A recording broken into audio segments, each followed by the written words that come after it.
Xavier को दोस्तों एक फाइल जिसमें कई सारे लाइफ लेसन्स भी शामिल हैं दोस्तों। तो कहानी की शुरुआत में एक अमीर आदमी को दिखाते हैं जिसका नाम है जर्मन नोबल। सुबह उठते वो सबसे पहले अपनी वाइफ की फोटो को देखता है। वो अपनी वाइफ से बहुत प्यार करता था दोस्तों, लेकिन कई साल पहले चल बसी बेचारी। जर्मन अपनी मेहनत से एक बिजनेसमैन बना और उसकी मेहनत और लगन के जरिए उसने अपनी कंपनी को मैक्सिको की टॉप कंपनीज में से एक बनाया। लेकिन जर्मन के 3 बच्चे हैं, 2 लड़के और 1 लड़की। वो नहीं जानते कि उनके पिता ने कितनी मेहनत करके ये बिजनेस शुरू किया। वो ना पैसों की अहमियत को जानते हैं और ना ही मेहनत को दोस्तों। वो अपने पापा को पापा नहीं, फ्री एटीएम मशीन समझते हैं। लग्जूरियस लाइफ, पार्टीज, फ्रेंड्स के साथ एक्सपेंसिव टूर्स पे जाना, इसी को लाइफ समझ कर रखा है उन्होंने, एकदम गैर जिम्मेदार की तरह। जर्मन की बेटी का नाम है बारबी, जो किसी की नहीं सुनती, सबको उसकी सुननी पड़ जाती है। उसे कॉस्टली कॉस्मेटिक्स, मेकअप किट वगैरह खरीदने का बड़ा शौक है। बारबी का वैसे एक बॉयफ्रेंड भी है जिसका नाम है पीटर। बारबी उससे सच्चे दिल से प्यार करती है, लेकिन वो नहीं जानती कि पीटर सिर्फ उसके पैसों के लिए उसे चाहता है। वो पीटर के लिए काफी खर्चा करती है दोस्तों, उसे बड़ी पार्टीज में लेकर जाती है, टूर्स पे लेकर जाती है। और जर्मन के सबसे बड़े बेटे का नाम है ज़ेवियर। वो नाम के लिए जर्मन की कंपनी में काम करता है, लेकिन असल में वो ज्यादातर अपने फ्रेंड्स के साथ पार्टीज में ही मस्त रहता है। एक दिन वो जर्मन को अपना एक नया बिजनेस प्लान बताता है और उसके लिए 50 करोड़ मांगता है दोस्तों। जर्मन पूछता है कि बेटा तुम अपना प्लान तो बताओ एक बार। तो वो कहता है कि जिस तरह घर घर पानी का कैन डिलीवर किया जाता है, उसी तरह मैं घर घर जाकर पेट्रोल डिलीवर करवाऊंगा। अब उसका बेकार सा प्लान सुनकर जर्मन को बड़ा गुस्सा आ जाता है कि ये कोई प्लान है। लेकिन उसके साथ बैठा हुआ उसका पार्टनर अनवर, उसे तो हंसी आ जाती है, क्योंकि वो जानता है कि 50 करोड़ का ये कोई बिजनेस शुरू नहीं करेगा, बल्कि 1 साल के अंदर पूरा पैसा उड़ा देगा और कंपनी की तरफ सर रख कर भी नहीं सोएगा। बताओ, जर्मन बेटे को मना नहीं करना चाहता दोस्तों, लेकिन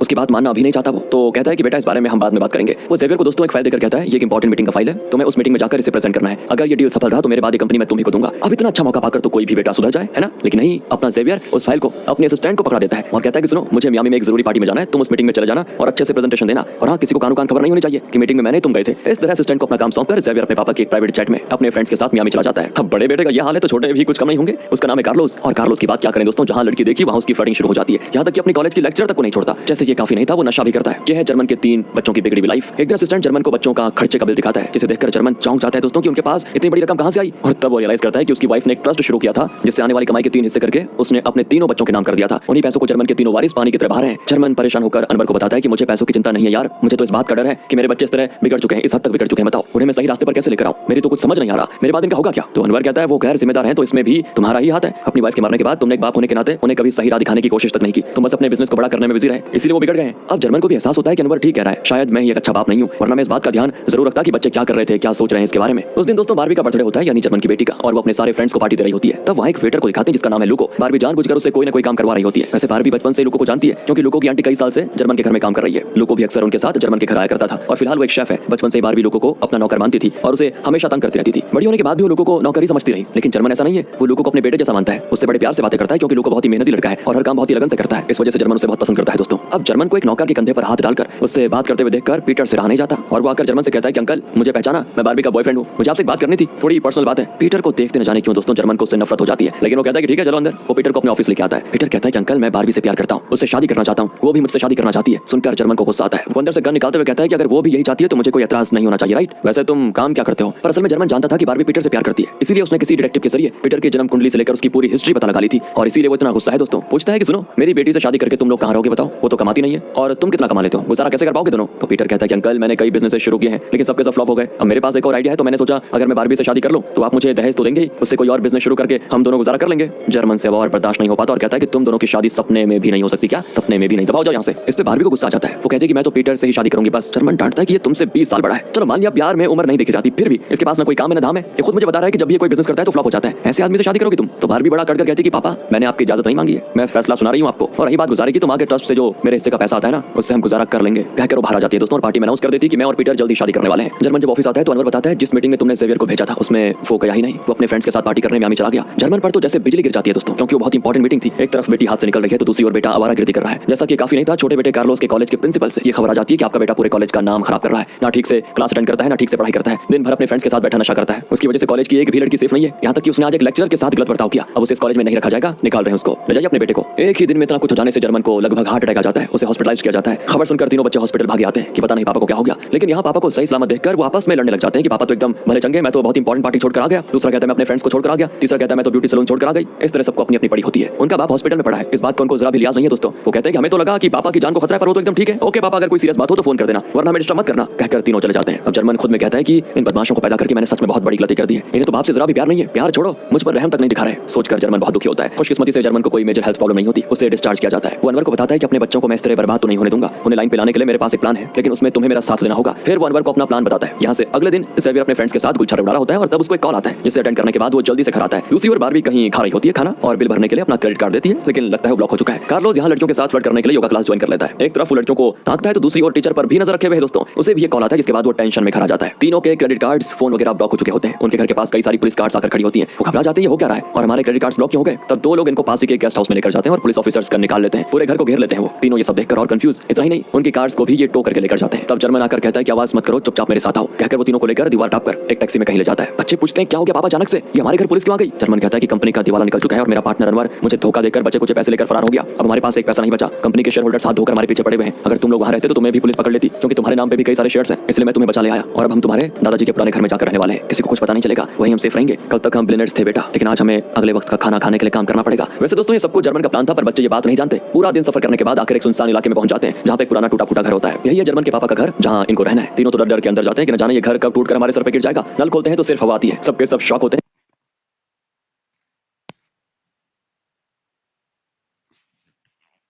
होते हैं कि इस खंडर में हम रहेंगे कैसे। तो जर्मन कुछ रोटियां खरीद ले आया था, वो उसे बच्चों को देते हुए कहता है कि यहाँ कोई नहीं आएगा, इसलिए हम यहाँ पे सेफ हैं। घर की हालत देखकर घबराओ मत बच्चों, क्योंकि लाइफ में पैसे कमाए जा सकते हैं लेकिन जान गई तो गई, इसलिए फिलहाल हमें बस अपनी जान बचाने की कोशिश करनी है। अगर बाहर गए तो जेल में बंद कर दिए जाएंगे, उससे बेहतर यही होगा कि हम इस टूटे फूटे घर में रह लें। कल से तुम तीनों को कोई ना कोई नौकरी करनी पड़ेगी। मैं बूढ़ा हो चुका हूँ, बीमार भी रहता हूँ, इसलिए तुम्हें मेरा ख्याल भी रखना होगा। वो कहते हैं कि हम और नौकरी, नो चांस पापा। जर्मन कहता है अगर नौकरी नहीं करोगे तो खाना मिलने के भी नो चांस है। अगले दिन जर्मन सुबह बर्तन पीट कर सभी को जगाता है और कहता है कि जाकर कोई काम ढूंढो वरना रात को खाना नहीं बनेगा। बाहर भी नहाने के लिए नल खोलती है तो काला पानी निकलता है, पर वहाँ एक सैनिटाइजर रखा होता है जिसे हाथ पैर में मलकर बाहर भी बाहर निकलती है। लेकिन सबके सब बाहर जाकर काम ढूंढने के बजाय अपने फ्रेंड से उधार मांगते हैं। ज़ेवियर अपने फ्रेंड को अपनी हालत बताकर पैसे मांगता है, पर दोस्तों उसने तो सिर्फ पैसों के लिए ज़ेवियर से दोस्ती की थी, इसलिए वो कोई बहाना करके ज़ेवियर को पैसे देने से मना कर देता है। ज़ेवियर भी रियलाइज करता है कि ये पैसों के लिए मेरे साथ चिपका हुआ था क्या, अभी तक दोस्ती क्या कुछ नहीं थी। दूसरी ओर बारबी पीटर को कॉल करके अपने परिवार की हालत बताती है और $5000 मांगती है। पीटर पूछता है ये तुम क्या कह रही हो बारबी, तुम लोग गरीब कैसे हो सकते हो और तुम हो कहाँ पे। बारबी कहती है वो मैं तुम्हें नहीं बताऊंगी, इसलिए प्लीज मेरी मदद करो। पीटर के पास पैसे तो होते हैं लेकिन अब वो बारबी से कोई रिश्ता ही नहीं रखना चाहता, क्योंकि वो अमीर नहीं रही ना, इसीलिए तो वो भी कोई बहाना करता है। तो बारबी समझ जाती है और कॉल कट कर देती है। उसे बड़ा गुस्सा आता है कि उसने पीटर की खातिर क्या क्या नहीं किया, लेकिन अब वो मदद नहीं कर रहा। बताओ कार्लोस थोड़ा समझदार लगता है दोस्तों, वो अपने फ्रेंड से बात करके उसके पापा से एक रिकमेंडेशन लेटर लेता है और उसी की कंपनी में नौकरी कर लेता है। पर वहाँ उसकी बॉस कार्लोस से चिड़चिड़ी रहती है, क्योंकि उसने अपने किसी पहचान वाले को इस काम के लिए रिकमेंड किया था, लेकिन कार्लोस के फ्रेंड की रिकमेंडेशन की वजह से वो काम कार्लोस को मिल गया। अब अगले सीन में सभी घर लौट आते हैं। जर्मन पूछता है कि आज कोई कमाई हुई क्या। ज़ेवियर थोड़े पैसे देता है, दरअसल उसके पॉकेट में 2 मूवी टिकट्स थे जिन्हें ब्लैक में बेचकर वो थोड़े पैसे लेकर आ गया। बारबी एक अच्छी खासी रकम देती है, तो जर्मन पूछता है इतने पैसे कहां से आए। बारबी कहती है कल रात उसने ज़ेवियर के हाथ से उसका कॉस्टली वॉच चुराकर उसे बेच डाला और बारबी ने उन पैसों से अपनी जरूरत की चीजें खरीद ली और ये बाकी पैसे बता देती है वो। ज़ेवियर तो भड़क जाता है बारबी पर और तब कार्लोस बताता है कि मुझे एक कंपनी में नौकरी मिल चुकी है, कल से मैं काम पे जाऊंगा। जर्मन कहता है कि वेरी गुड बेटा, कल तुम दोनों भी नौकरी ढूंढ लो। और तब इनकी पुरानी केयरटेकर आती है, साथ में लुको भी होता है। वो नहीं जानते दोस्तों कि ये सब जर्मन का ड्रामा है। वो सच में इनको गरीब समझते हैं। लोगों इनके लिए कपड़े और कुछ जरूरत का सामान लाता है, साथ ही इनके लिए खाना भी लेकर आया होता है। केयरटेकर थोड़े पैसे देती है, लेकिन जर्मन अपने बच्चों को पैसे लेने ही नहीं देता, क्योंकि जर्मन का मकसद ये है कि बच्चे अपनी मेहनत से पैसे कमाएं और अपना सबक सीखें। वो केयरटेकर से कहता है कि आपने हमारी मदद करने की सोची, यही हमारे लिए काफी है, प्लीज पैसे मत दीजिए, हम मैनेज कर लेंगे, लेकिन किसी को मत बताना कि हम यहाँ पे रहते हैं प्लीज। ज़ेवियर लोको से पूछता है कि मुझे तुम कोई नौकरी दिला सकते हो क्या, तो लोको उसको एक बस में ड्राइवर का काम दिलाता है। लेकिन उसी रूट में दोस्तों एक और बस चलती है और वो ड्राइवर ज़ेवियर के साथ कंपीट करने लग जाता है। वो जानबूझकर ज़ेवियर को ओवरटेक करके पेट्रोल पंप में चला जाता है। ज़ेवियर को कोई पैसेंजर ना मिले इसके लिए वो आगे जाकर उसके पैसेंजर को भी अपनी बस में चढ़ा देता है। दूसरी ओर लोको बारबी को एक रेस्टोरेंट में लेकर जाता है, जहाँ वो शेफ है। किचन बहुत ही गंदा होता है, ऊपर से कुछ वेटर्स खाने में थूक कर उसे कस्टमर के लेकर जाते हैं। ये सब देखकर बारबी को तो उल्टी आ जाती है। वो पूछती है सब चल क्या रहा है। लोको कहता है कि तुम्हारे जैसे पैसों का आकर दिखाने वाले कस्टमर को हम खाना इसी तरह सर्व करते हैं। बारबी को अब सच में दोस्तों उल्टी आ जाती है, क्योंकि वो कई बार रेस्टोरेंट में जाकर रौब दिखाती थी, वेटर्स पर चिल्लाती थी, सोचती है क्या वो लोग मुझे भी ये थूका वाला खाना खिलाते थे। उस जगह की हालत देखकर वो कहती नहीं मैं ऐसी गंदी जगह काम नहीं करूंगी। लोगों कहता है कि देखो मैं तुम्हें जबरदस्ती यहाँ नहीं लेकर आया, तुम्हारे पापा ने कहा था इसलिए बस काम तुम्हें दिलाना चाहता हूँ। अगर तुम अब अमीर नहीं हो तो काम करना पड़ेगा, नहीं तो पैसे कैसे कमाओगी। और कोई रास्ता ना पाकर दोस्तों बारबी को वहाँ पे काम ज्वाइन करना पड़ जाता है। काम के बाद वो अपने कपड़े खुद धोती है, जिसकी उसको आदत ही नहीं है। ज़ेवियर किचन में बहुत ही स्ट्रगल करके कॉफी बनाने की कोशिश कर रहा होता है। कार्लोस एक धुंधले आईने में देखकर शेविंग कर रहा होता है। अब वो रियलाइज करते हैं कि कैसी ठाट बाट वाली जिंदगी जी रहे थे, लेकिन अब कहाँ गए बताओ। जब ये तीनों घर पर नहीं होते ना तो जर्मन अपने लिए तरह तरह के डिशेस मंगवाता है। अनवर भी उसे कभी कभी देख जाता है। एक और तो कार्लोस अपने बॉस के ताने सुनने के बावजूद सब्र से काम लेता है, सब्र से। तो दूसरी ओर बारबी को काम नहीं आता तो वो अक्सर किसी से टकरा जाती है, खाना गिरा देती है, ओनर उस पर चिल्लाता है, खाना अच्छा नहीं होता तो कस्टमर बारबी को डांटते हैं। एंड अब बारबी रियलाइज करती है कि वो भी इसी तरह का बर्ताव करती थी, लेकिन अब वही सब उसके साथ हो रहा है, टिट फॉर टैट। दूसरी ओर ज़ेवियर उस ड्राइवर की हरकतों से परेशान हो जाता है, फिर भी वो काम नहीं छोड़ता। बारबी रेस्टोरेंट में सर्व करने के बाद देर रात तक रेस्टोरेंट में रुकती है और लोगों के साथ मिलकर साफ सफाई करके घर आती है। उसके पैरों में बहुत दर्द होता है और जो बचा कुचा जला हुआ खाना होता है वही खाना पड़ता है उसको। ऐसा खाना उसे सूट नहीं करता और वो अक्सर उल्टी कर देती है। तब जाकर जर्मन को पता चलता है कि बारबी को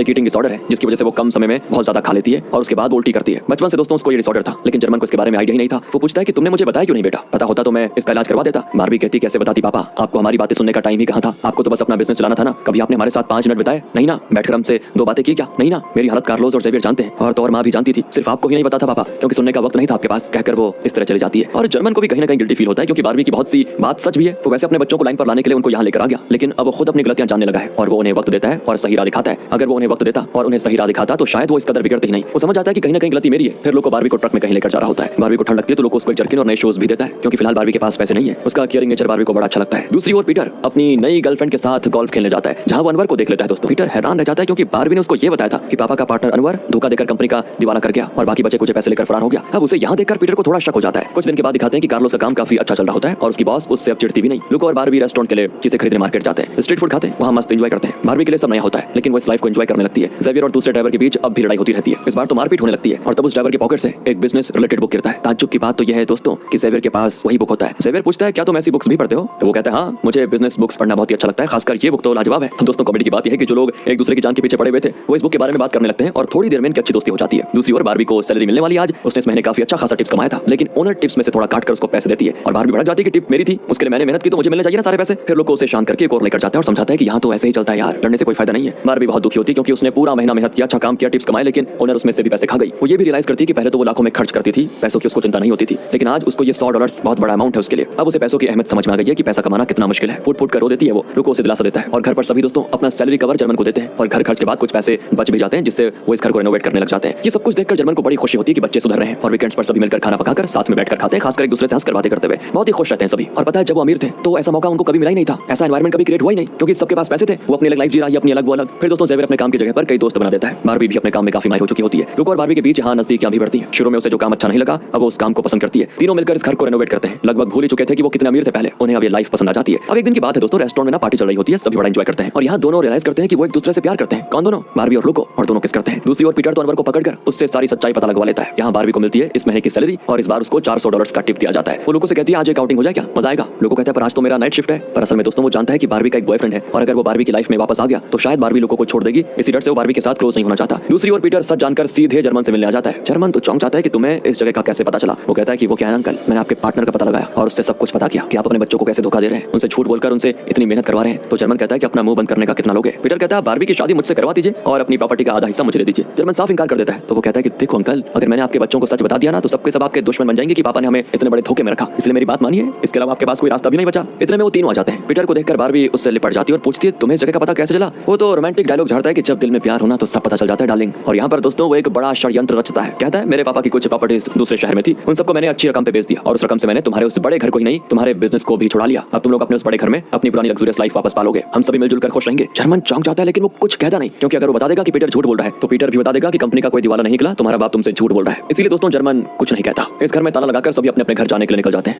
सब नया होता है लेकिन वो इस लाइफ को एंजॉय करने लगती है। जेवियर और दूसरे ड्राइवर की और यहाँ दोनों रियलाइज करते हैं कि वो एक दूसरे से प्यार करते हैं। कौन दोनों? बारबी और लुको। और दोनों किस करते हैं। दूसरी ओर पीटर तो अनवर को पकड़कर उससे सारी सच्चाई पता लगवा लेता है। यहाँ बारबी को मिलती है इस महीने की सैलरी और इस बार उसको $400 का टिप दिया जाता है। वो लुको से कहती है आज एक आउटिंग हो जाए क्या, मजा आएगा। लुको कहता है पर आज तो मेरा नाइट शिफ्ट है। पर असल में दोस्तों वो जानता है कि बारबी का एक बॉयफ्रेंड है और अगर वो बारबी की लाइफ में वापस आ गया तो शायद बारबी लुको को छोड़ देगी, इसी डर से वो बारबी के साथ क्लोज नहीं होना चाहता। दूसरी ओर पीटर सच जानकर सीधे जर्मन से मिलने आ जाता है। जर्मन तो चौंक जाता है कि तुम्हें इस जगह का कैसे पता चला। वो कहता है कि वो क्या है अंकल, मैंने आपके पार्टनर का पता लगाया और उससे सब कुछ पता किया कि आप अपने बच्चों को कैसे धोखा दे रहे हैं, उनसे झूठ बोलकर उनसे इतनी मेहनत करवा रहे हैं। तो जर्मन कहता है कि अपना मुंह बंद करने का कितना लोगे। पीटर कहता है बारबी की शादी मुझसे करवा दीजिए और अपनी प्रॉपर्टी का आधा हिस्सा मुझे दे दीजिए। जर्मन साफ इंकार कर देता है। तो वो कहता है कि देखो अंकल, अगर मैंने आपके बच्चों को सच बता दिया ना तो सबके सब आपके दुश्मन बन जाएंगे कि पापा ने हमें इतने बड़े धोखे में रखा, इसलिए मेरी बात मानिए, इसके अलावा आपके पास कोई रास्ता भी नहीं बचा। इतने में वो तीनों आ जाते हैं। पीटर को देखकर बारबी उससे लिपट जाती है और पूछती है तुम्हें इस जगह का पता कैसे चला। वो तो रोमांटिक डायलॉग झाड़ता है कि जब दिल में प्यार होना तो सब पता चल जाता है डार्लिंग। और यहाँ पर दोस्तों वो एक बड़ा षड्यंत्र रचता है। कहता है मेरे पापा की कुछ प्रॉपर्टीज दूसरे शहर में थी, उन सबको मैंने अच्छी रकम पे बेच दिया और उस रकम से मैंने तुम्हारे उस बड़े घर को ही नहीं तुम्हारे बिजनेस को भी छुड़ा लिया। अब तुम लोग अपने उस बड़े घर में अपनी पुरानी लग्जरियस लाइफ वापस पालोगे, हम सभी मिलजुल कर खुश रहेंगे। जर्मन चौंक जाता है लेकिन वो कुछ कहता नहीं क्योंकि अगर वो बता देगा कि पीटर झूठ बोल रहा है तो पीटर भी बता देगा कि कंपनी का कोई दिवाला नहीं निकला, तुम्हारा बाप तुमसे झूठ बोल रहा है। इसीलिए दोस्तों जर्मन कुछ नहीं कहता। इस घर में ताला लगाकर सभी अपने अपने घर जाने के लिए निकल जाते हैं। लेकिन तब लुको वहां पे आता है। उसने बारबी को आउटिंग के लिए तो मना किया था लेकिन लगता है उसने अपना इरादा बदल लिया था और वो बारबी को आउटिंग ले जाने के लिए आ गया। लेकिन यहाँ पीटर को देखकर वो समझ जाता है कि अब बारबी उसकी नहीं रही, उसका बॉयफ्रेंड वापस आ गया। इसीलिए बारबी दोस्तों लुको से प्यार करने लगी थी लेकिन पीटर के आने से सब कुछ बदल गया। अब वो दुविधा में होती है कि मैं क्या फैसला करूं क्योंकि पीटर ने अपनी सारी प्रॉपर्टी को बेचकर हमारे घर और कंपनी को छुड़ाया। पीटर को मैं ना नहीं कह सकती। और दोस्तों लुको भी बारबी की सिचुएशन को समझ सकता है। वो बड़े दुख के साथ बारबी को विदा करता है कि चलो ठीक है, जो भी है भगवान की मर्जी। सभी पीटर की कार में जाते हैं। जर्मन समझ नहीं पाता कि वो करे तो करे क्या, वो सच नहीं बता सकता ना इसीलिए। और पीटर की कहानी के मुताबिक तो अब वही जर्मन की प्रॉपर्टी का मालिक है क्योंकि उसने ये सब खरीद लिया है। अब जर्मन की हर चीज पर वो अपना हक जताएगा और अपने बच्चों की खातिर जर्मन को उसकी हाँ में हाँ मिलानी पड़ेगी। जेवियर और कार्लोस बड़े खुश होते हैं कि उनको उनका घर गाड़ी सब कुछ वापस मिल गया। पर बारबी को दोस्तों अब इस लाइफ में ना दिलचस्पी नहीं होती। उसे अमीर से ज्यादा उसकी उस गरीबी में ज्यादा मजा आ रहा था। अगले दिन जर्मन अनवर पर बरस पड़ता है कि तुमने उस पीटर को क्यों बताया। अब वो मेरे घर में ऐसे बैठा हुआ है जैसे कि मैं उसका नौकर हूँ। मेरे बच्चे भी उसकी हर बात को मान रहे हैं। अनवर कहता है कि मैं क्या करता यार, उसने मुझे रंगे हाथों पकड़ लिया था, मेरे पास बताने के अलावा कोई रास्ता नहीं बचा था। दूसरी ओर पीटर और बारबी की शादी की तैयारियां हो जाती है, वेडिंग गॉन की शॉपिंग चल रही होती है और तब बारबी की फ्रेंड पूछती है तुम्हारा चेहरा इतना उतरा हुआ क्यों है, क्या हो गया, शादी को लेकर खुश नहीं हो क्या? बारबी कहती है मुझे लोगों से प्यार है यार, मुझे नहीं लगता कि मैं पीटर से शादी करना चाहती हूँ, कंफ्यूज हूँ। पर फ्रेंड कहती है लोगों को छोड़ यार, वो ठहरा मामूली नौकर शेफ, वो तुम्हें क्या खुशी देगा। पीटर को देखो, उसने अपनी पूरी प्रॉपर्टी बेचकर तुम्हें और तुम्हारे परिवार को, तुम्हारी कंपनी, घर सब कुछ दिला दिया, और क्या चाहिए, उससे शादी करना ही तुम्हारे लिए अच्छा होगा। हाँ। दूसरी ओर जर्मन पीटर से कॉम्प्रोमाइज की बात करता है और कहता है तुम्हें जो रकम चाहिए मैं देने को तैयार हूँ, लेकिन मेरी बेटी को छोड़ दो। पर वो कहता है कि अगर आप नहीं चाहते कि मैं आपके बच्चों को आपके ड्रामे के बारे में बताऊं तो आपको मेरी शर्त माननी होगी। आपकी वाइफ के उस ट्रस्ट से आपके तीनों बच्चों को 3 हिस्से मिल रहे हैं, मैं चाहता हूं कि आप उसके 4 हिस्से करें ताकि मुझे भी उसका एक हिस्सा मिलता रहे। इसका एग्रीमेंट बनाकर साइन कर दीजिए, बस मुझे और कुछ नहीं चाहिए, मैं आपकी बेटी को छोड़ दूंगा और आपके बच्चों को मैं सच भी नहीं बताऊंगा कभी। और कोई रास्ता ना पाकर दोस्तों जर्मन उस ट्रस्ट में पीटर का नाम शामिल करके एक एग्रीमेंट साइन करके दे देता है, लेकिन उसमें ये शर्त रखी होती है कि ट्रस्ट में हिस्सा पाने के लिए पीटर को बारबी से शादी करनी पड़ेगी, वरना पीटर को उसका हिस्सा नहीं मिलेगा। अब ये क्यों दोस्तों आगे पता चलेगा। इस वजह से पीटर शादी में जल्दबाजी करने लग जाता है। वो बारबी को एक रिंग प्रेजेंट करके कहता है कि चलो आज ही शादी कर लेते हैं, और वो भी रजिस्टर ऑफिस में। तो बारबी चौंक जाती है कि मैं अपने परिवार के सामने चर्च में शादी करना चाहती हूँ, ना कि छुप कर वहाँ रजिस्टर ऑफिस में। पीटर कहता है हमारे पास वक्त कहाँ है, कम है ना बहुत, पहले रजिस्टर ऑफिस में शादी कर लेते हैं, फिर सबके सामने कर लेंगे धूमधाम से। लेकिन बारबी का दिल नहीं मानता दोस्तों, क्योंकि अब उसके दिल में लूको बस चुका है। लेकिन पीटर ने उसके परिवार का उधार चुकाया है, उसके परिवार को पहले वाली जिंदगी लौटाई है। पीटर उसे ये सब कहकर कन्विंस करता है। अब उसके एहसान तले दबकर वो शादी के लिए मान जाती है और पीटर उसको लेकर जाता है वही ऑफिस में। दूसरी ओर जर्मन अनवर से कहता है कि अंजाम चाहे जो भी हो, लेकिन मैं अपने बच्चों को सच बता दूंगा। वो मुझसे नफरत करने लगेंगे उसकी मुझे कोई चिंता नहीं, लेकिन मैं किसी भी हाल में अपनी बेटी की जिंदगी उस पीटर के साथ बर्बाद होने नहीं दूंगा। वो तुरंत बारबी को कॉल करता है। बारबी फोन उठा भी देती है, लेकिन तब पीटर फोन ले आता है और कहता है अंकल हम दोनों आपको एक सरप्राइज देने वाले हैं, लेकिन फिलहाल कुछ मत पूछेगा प्लीज, घर आकर आपको सब पता चल जाएगा। कहकर वो कॉल कट कर देता है और फोन भी स्विच ऑफ। जर्मन दोबारा कॉल करता है, लेकिन फोन स्विच ऑफ अभी भी होता है। वो बारबी की फ्रेंड को कॉल करके पूछता है कि पीटर और बारबी कहाँ गए। वो बता देती है कि दोनों रजिस्टर ऑफिस में शादी करने जा रहे हैं, और जर्मन तुरंत जेवियर और कार्लोस को कॉल करके इन्फॉर्म करता है और जल्दी से वहाँ ऑफिस के लिए निकल जाता है। पीटर तो रजिस्टर में साइन कर देता है, फिर साइन करने की बारी बारबी की होती है, पर वो सोच में पड़ जाती है और साइन नहीं करना चाहती। इतने में जर्मन की आवाज आती है कि बारबी साइन मत करो। जर्मन, जेवियर और कार्लोस वहाँ चुके होते हैं। जर्मन सबके सामने सच बताता है कि ना कोई कंपनी का दिवाला निकला है, ना घर जब्त हुआ है। मैंने तुम्हें पैसों की और मेहनत की लाइफ की अहमियत समझाने के लिए ड्रामा किया था। गलती मेरी भी है कि मैं तुम लोगों के साथ वक्त नहीं बिता पाया, मुझे माफ कर दो। ये पीटर झूठ बोल रहा है, इससे शादी मत करना बारबी। इसने अनवर को धमकाया और मुझसे बिजनेस डीलिंग करनी चाहिए कि मुझे अपनी इजाजत में से हिस्सा दो, और कहा मैं बारबी को छोड़ दूंगा। अब दोस्तों पीटर वहाँ से खिसकने की कोशिश करता है, लेकिन अनवर तो उसके मुंह पे कस के एक पंच मारकर उसे कर देता है बेहोश। जेवियर, कार्लोस और बारबी तीनों जर्मन से एक शब्द भी नहीं कहते और गुस्से में चले जाते हैं। तीनों फैसला कर लेते हैं कि हमें अमीरी वाली लाइफ नहीं चाहिए, हम अपनी मेहनत से ही कमाएंगे, खुश रहेंगे, क्योंकि उसी में असली खुशी है। तीनों वापस अपने उसी दादाजी के पुराने घर में रहने लग जाते हैं। कई महीनों से मेहनत से काम करने के बाद जेवियर अपने उस ड्राइवर फ्रेंड के साथ मिलकर सिटी के बीच में एक बंजर जगह को लीज पर लेता है और वहाँ एक बड़ा बस पार्किंग बनाता है। अंदर फ्यूल स्टेशन वगैरह भी लगवा देता है। बिजनेस काफी अच्छा चलने लग जाता है। लुक और बारबी भी उसी रेस्टोरेंट में प्यार करते काम भी करते हैं। कार्लोस जिस कंपनी में काम कर रहा था वहाँ उसे प्रमोशन मिलता है और वो एक अच्छी पोजीशन पर होता है। वहाँ वो एक लड़की से सच्चा प्यार भी करता है। जर्मन ने दोस्तों को जो पाठ पढ़ाना चाहा, शायद वो उस पाठ को अच्छे से पढ़ चुके हैं, सभी अपने पैरों पर खड़े हो चुके हैं। अगले सीन में बारबी का बर्थडे होता है और कई फ्रेंड्स पार्टी में आए होते हैं। यहाँ लुक बारबी को सीधे प्रपोज कर देता है दोस्तों, सब बड़े खुश होते हैं। और तब बारबी को बर्थडे विश करने जर्मन आता है। वो बारबी को एक बढ़िया सा गुलदस्ता देकर कहता है कि मुझे बड़ी खुशी है कि मेरे बच्चे जिम्मेदार इंसान बन चुके हैं और मैं प्राउड हूँ बेटा कि मेरे बच्चे अपने पैरों पर खड़ा होना सीख गए। बस दुख की बात है कि वो अपने पापा के साथ नहीं है। उसकी आंखें भर आती हैं और वो वहाँ से जाने लग जाता है। ये तीनों भी रियलाइज करते हैं कि अगर पापा ने ये ड्रामा नहीं किया होता तो शायद हम लाइफ को कभी समझ नहीं पाते और ना ही असली खुशी क्या होती है वो जान पाते, मेहनत के फल को कभी चख नहीं पाते। वो कहते हैं कि पापा अंदर आइए ना, आपके बिना हम खुश कैसे रह सकते हैं। और जर्मन एकदम पिघल जाता है और बहुत ही खुश होकर घर के अंदर आ जाता है। सभी मिलकर सेलिब्रेशन करते हैं बर्थडे का और एक परिवार के तौर पर सब बड़े खुश। इसी खुशी के साथ ये मूवी यहाँ पे खत्म हो जाती है। बात तो सही है दोस्तों, बाकी आप समझ गए तो यू आर वेरी